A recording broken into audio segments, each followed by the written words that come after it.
Igice cya 10. Imigani ya Salomo.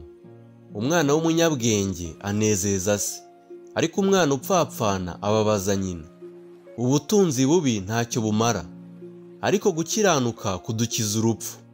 Uwiteka nazemera ko umukiranutsi yicwa n'inzara, ariko ahakanira abanyabyaha ibyo bararikira.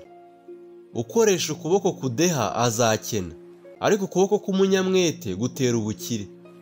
Usarura muki ni umwana ufite ubwenge, ariko uryamira mu isarura ni umwana ukoze isoni.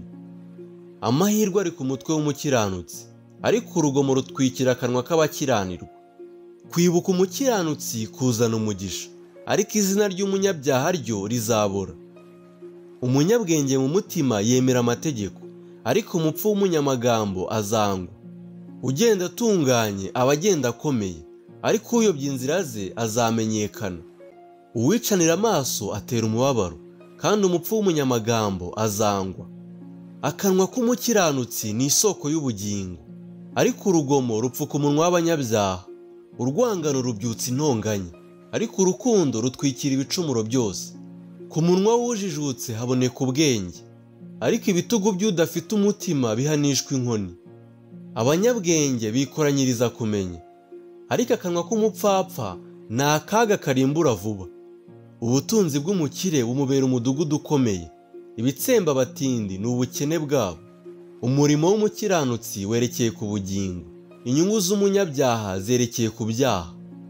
Uwitondera ibihuguzwa ari mu nzira y'ubugingo, ariko uwanga guhanwa arayoba.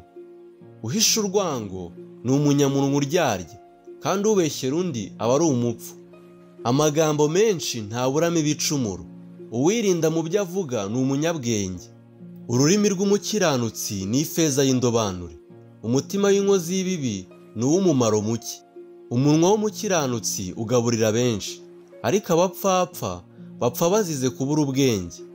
Umugisha Uwiteka atanga uzana ubukire, kandi nta mubabaro yongeraho.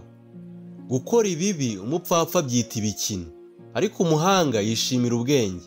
Icyo umunyabyaha atinya nicyo kizamubaho, ariko icyo umukiranutsi yifuza azagihabwa. Nk'uko serwakira ihita niko umunyabyaha ahera, ariko umukiranutsi ni urufatiro ruhoraho iteka.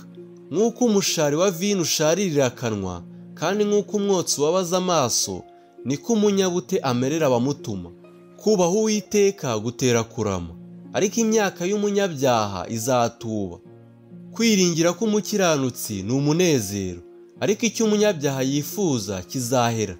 Uburyo bw'Uwiteka bubera abatunganya igihome, ariko ku nkozi z'ibibi ni ukurimbuka. Ntabwo umukiranutsi azanyeganyezwa, ariko abanyabyaha ntibazaba mu isi. Akanwa k'umukiranutsi kavamo ubwenge, ariko ururimi rugoreka ruzacibwa. Umunwa w'umukiranutsi uzi ibishimwa, ariko akanwa k'umunyabyaha kavuga iby'ubugoryi.